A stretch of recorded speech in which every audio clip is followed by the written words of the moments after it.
Aplikasi SIPS merupakan sebuah aplikasi terintegrasi yang adaptif, hadir untuk membantu meringankan beban masyarakat dalam proses permohonan sengketa pemilu.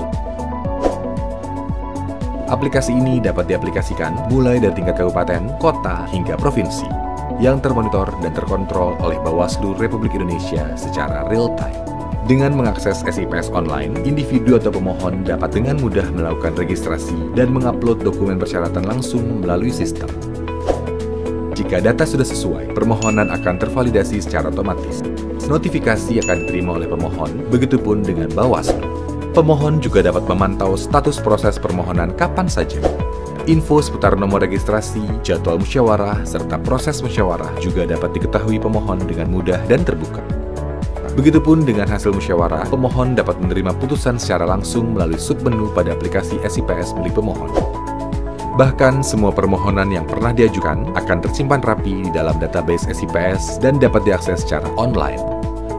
Dengan memanfaatkan kanal digital, diharapkan SIPS dapat menjawab kebutuhan publik serta membantu Bawaslu menegakkan keadilan dalam pemilu, serta kredibel, akuntabel, dan capable dalam peningkatan kualitas pelayanan prima untuk penyelesaian sengketa bagi para pencari keadilan. SIPS untuk pemilu yang adil, demokratis, dan transparan.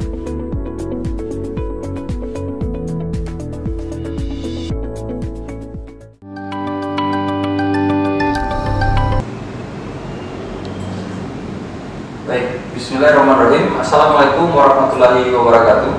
Sahabat Bawaslu dimanapun Anda berada, pada pagi hari ini kita kembali pada program Bawaslu Provinsi Gorontalo, yakni MOPIK, Ngobrol Pilkada, bersama Koordinator Penyelesaian Sengketa Bapak Ahmad Abdullah.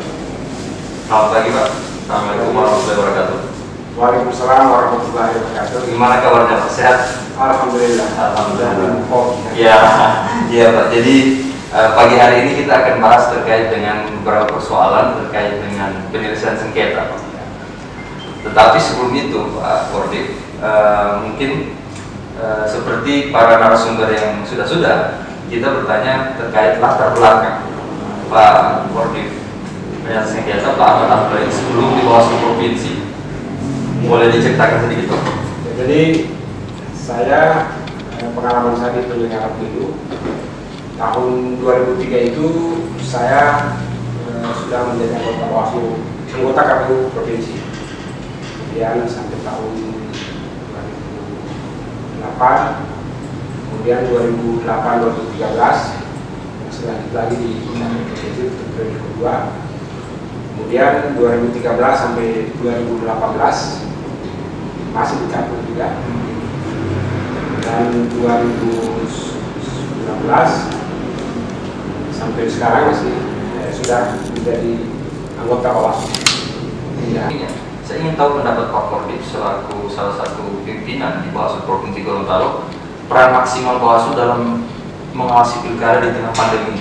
Jelas berbeda ya Pak? Iya, jadi pemilu atau pilkada untuk periode kali ini situasi sekarang ini pandemi musibah. Karena itu seluruh parameter kehidupan kita itu sangat berubah ya. Sholat saja yang harus sauna, harus rapat, harus darat, kita bicara harus pakai masker, termasuk kayak hari kan efek dari termasuk pemilihan. Bahkan pilkada tahun 2020 kan banyak desakan bahwa pilkada ditunda dulu, dan itu kan ditunda sebenarnya selama 3 bulan kita hentikan tahapan karena awal-awal pandemi kan sangat mengagetkan, maka KPU sama pemerintah sepakat untuk menunda, tapi kan dilanjutkan kembali. Akhir-akhir ini sangat kencang lagi untuk ditunda lagi, maka diminta 2021. Tapi pemerintah harus sepakat bahwa pilkada tetap lanjut, tetapi dengan syarat protokol kesehatan yang ketat. Oleh karena itu, dalam pelaksanaan ini Bawaslu, KPU, teman Bawaslu sini saya ada surat 0577 ya untuk pengawasan pemilu di tengah pandemi. Tapi itu menjadi rujukan kita. Termasuk juga bahwa sudah membentuk namanya Pokja, untuk pengawasan politik. Tapi gitu ya, jadi sangat berubah. Mereka itu seluruh jajaran Bawaslu harus yang menerima ini sebagai konsekuensi dari pelaksanaan pilkada di tengah musibah. Kalau secara umum potensi sengketa di tengah pilkada di tengah pandemi ini seperti apa? Ya, kalau untuk sengketa kan ya sama. Jadi kalau kita lihat sesuai dengan Bawaslu misalnya, sengketa kan dua kan, ada sengketa peserta dan sengketa peserta dan kalau untuk potensinya karena berhubungan dengan sengketa adalah objeknya putusan, itu sebenarnya tidak sama. Yang kemungkinan banyak terjadi itu adalah pelanggaran administrasinya. Jadi kalau saya lihat, kalau untuk sengketa mungkin tidak, mungkin ada proses sengketa saja yang bisa, karena dengan terbatas kan memungkinkan kalau misalnya minta keterangan itu bisa tidak. Tapi kalau potensi sengketa di KPPD sebenarnya akan lebih banyak itu berhubungan dengan pelanggarannya, pelanggaran kesehatan, kampanye misalnya, dan itu biasanya akan diselesaikan di ruang pelanggaran administrasi. Tapi kalau sengketa ya selama ini kan ya mau pandemi atau tidak sepertinya sama, karena itu yang objeknya itu hanya berhubungan dengan keputusan atau berita acara yang dikeluarkan oleh KPU atau penyelenggara, atau ada sengketa yang terjadi antara peserta, misalnya kampanye dari segi lokasi atau penempatan nama peraga, ada selisih antara peserta yang di lapangan itu bisa diselesaikan. Jadi kalau saya lihat untuk sengketa potensinya kalau untuk pelanggaran ya, tapi untuk sengketa pikir normal karena dia hanya berhubungan dengan masalah keputusan yang dibuat oleh, tapi caranya saja, cara penyelesaian sengketa itu bisa berbeda. Karena kalau dulu kan harus di ruangan seperti ini, karena misalnya yang diperiksa dia terpapar misalnya positif misalnya, itu bisa diminta keterangan. Itu saya pikir berbeda saja. Kalau regulasinya apa perlu mungkin? Ya, kalau regulasinya kan hanya penambahan mekanisme itu. Oh iya. Jadi hanya kalau penyelesaian sengketa yang biasanya di ruangan, penyelesaian sakit atau pemeriksaan melapor semuanya, itu kan selama ini kan harus di ruangan. Sekarang dengan memungkinkan itu bisa diminta keterangan secara daring, sengketa dan itu sudah dicantumkan di list protokol kesehatan yang berhubungan dengan penyelesaian sengketa. Oke Pak Kadir. Jadi kalau sekarang kita lihat kan ada 3 daerah yang pilkada. Kira-kira sudah ada laporan sengketa atau yang pokok ya? Ya, kalau di Kabupaten Gorontalo itu kan pada saat setelah penetapan pasangan calon ada gugatan, ada gugatan. Di Bodepolango juga ada, di Powatu juga ada. Namun yang di Kabupaten Gorontalo dan di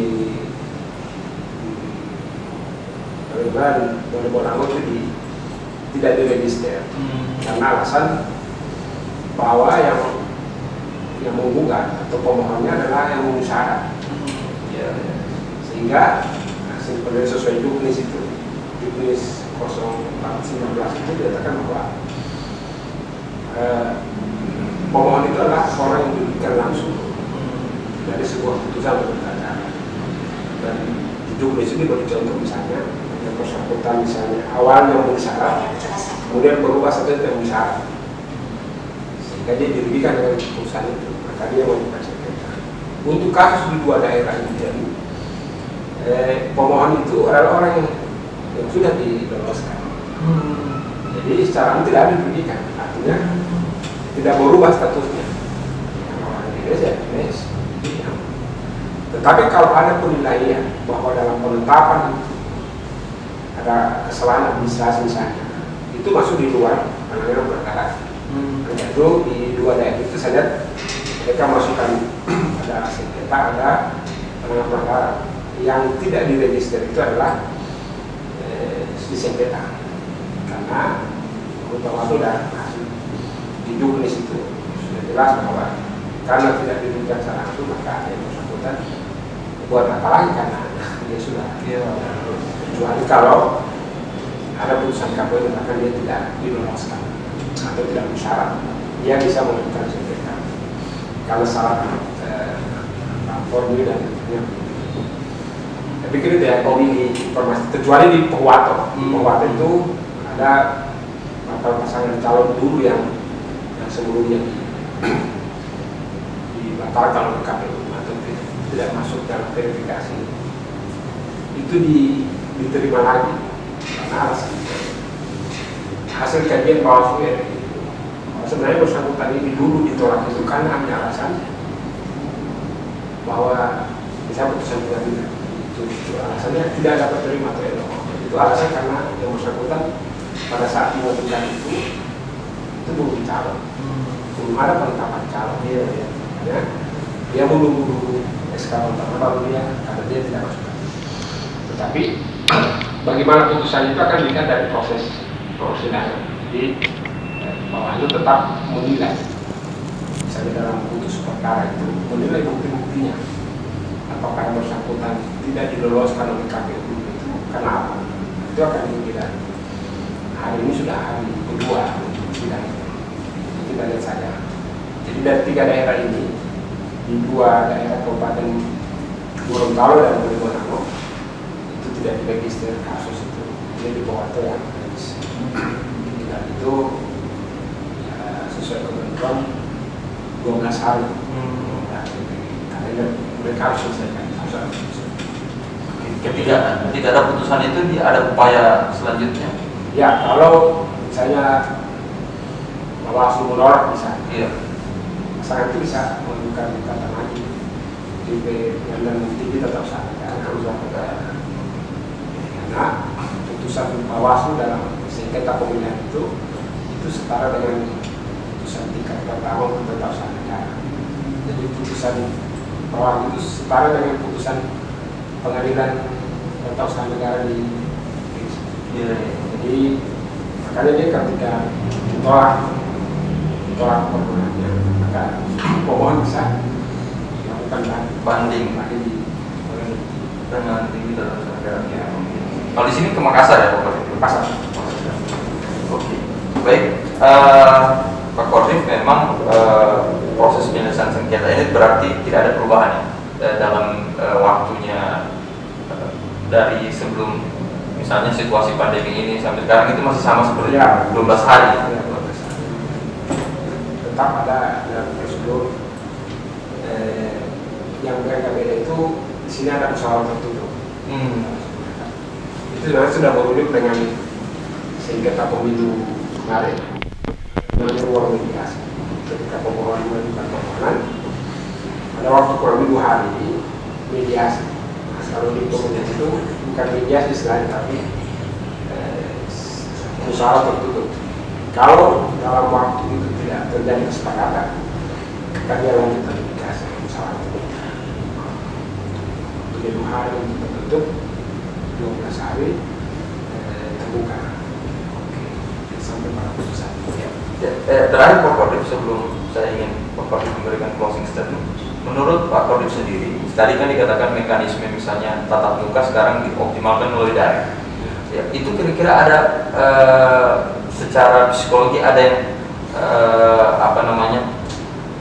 terganggu tidak dalam proses dalam sengketa itu? Memang tidak biasa saja. Jadi bukan hanya mahkamah pemilu, bahkan pengadilan di beberapa tempat kami melakukan pemeriksaan secara online atau online. Memang ada kendala sih, misalnya kalau kita menggali keterangan saksi, itu agak beda. Pada saat kita berhadapan di ruang sidang, karena sebenarnya majelis itu kan menilai sebenarnya, menilai misalnya keterangan saksi ini dari kayaknya saya biasa dia berkata ada yang jujur, ada yang benar. Tapi kalau daring kan agak susah. Kita boleh lagi ya di layar. Itu kendalanya itu. Tapi yang kita pegang itu bukan, kalau diperlukan hakim itu benar bukan hanya apa yang dikatakan, cara menyampaikan pun. Nanti di situ akan membuat kesimpulan meyakinkan. Tapi kalau kita di bawah kan ya tidak seperti itu. Kita yang penting dia punya keterangan sesuai, ada bukti-buktinya. Tapi itu sudah. Tapi kalau kita lakukan ya. Jadi itu bedanya. Jadi kalau ada kendala, ya pasti hanya kendala saja karena bisa saja pada saat kita memeriksa tiba-tiba mati jaringannya. Iya. Gangguan. Memang itu kendala. Tapi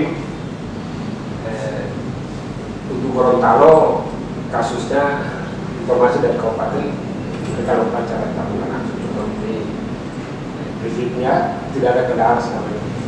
Kita berharap juga ke depan kalaupun tetap digunakan prosedur itu memang harus diperhatikan adalah benar-benar jadinya. Tadi di situasi pandemi saya tiba-tiba melapor atau saksi tiba-tiba dia terpapar, tidak mungkin saja kan dia tidak bisa. Tetapi kita diburu oleh waktu, kita harus menyelesaikan waktu itu, maka dimungkinkan untuk meminta keterangan dari. Baik Pak Kodim, terima kasih. Sebelum kita akhiri, mungkin bisa closing statement untuk sahabat Bawaslu di seluruh Indonesia terkait dengan penyelenggaraan pilkada. Silakan. Jadi perbedaan pilkada kali ini tahun 2020 agak berbeda ya. Jadi situasi wabah seperti ini memang banyak yang berubah. Oleh itu perubahan sistem atau kondisi ini insya Allah tidak berubah. Pandemi seperti itu jangan menyurutkan semangat kita ya. Kita harus semangat memastikan seluruh tahapan pelaksanaan pemilihan ini bisa diawasi. Kemudian tidak ada kecurangan. Kemudian kita berharap juga para peserta pemilihan sukses pendukungnya untuk tetap menjaga protokol kesehatan. Sampai di tengah pesta demokrasi ini kita justru banyak yang terpapar. Kemudian yang berikut kita berharap seluruh penyelenggara tetap menjaga semangat dan integritas. Karena pertaruhan kita sebagai pengawas adalah kalau penyelenggara diragukan atau tidak dipercaya oleh masyarakat pasti akan berdampak terhadap hasilnya. Kalau penyelenggara peserta tidak dipercayai, maka proses itu akan tidak diperjuangkan. Itu terus kita saling mengingatkan dan sampai di tingkat bawah untuk melaksanakan tahapan itu dengan asas termasuk dan menjaga sesuai protokol kesehatan. Itu menjadi kesepakatan dan konsisten. Bahkan ada tidaknya kalau ada proses kampanye yang banyak dibuatkan, bahkan kalau tidak sampai ada yang tidak kedua, kita berharap jangan ada yang terjerat. Terima kasih. Ya, terima kasih Pak Kodim penyelesaian sengketa Bapak Ahmad Abdullah. Sahabat Bawaslu dimanapun Anda berada, itulah dialog kami dengan Pak Ahmad Abdullah. Berapa hal yang penting dikatakan bahwa memang di tengah situasi pandemi ini kita harus tetap menjaga integritas dan juga agar pilkada ini tetap berjalan secara demokratis dan adil tentunya dan tidak terpapar dengan penyebaran COVID-19. Terima kasih. Kita akan kembali di sesi berikutnya.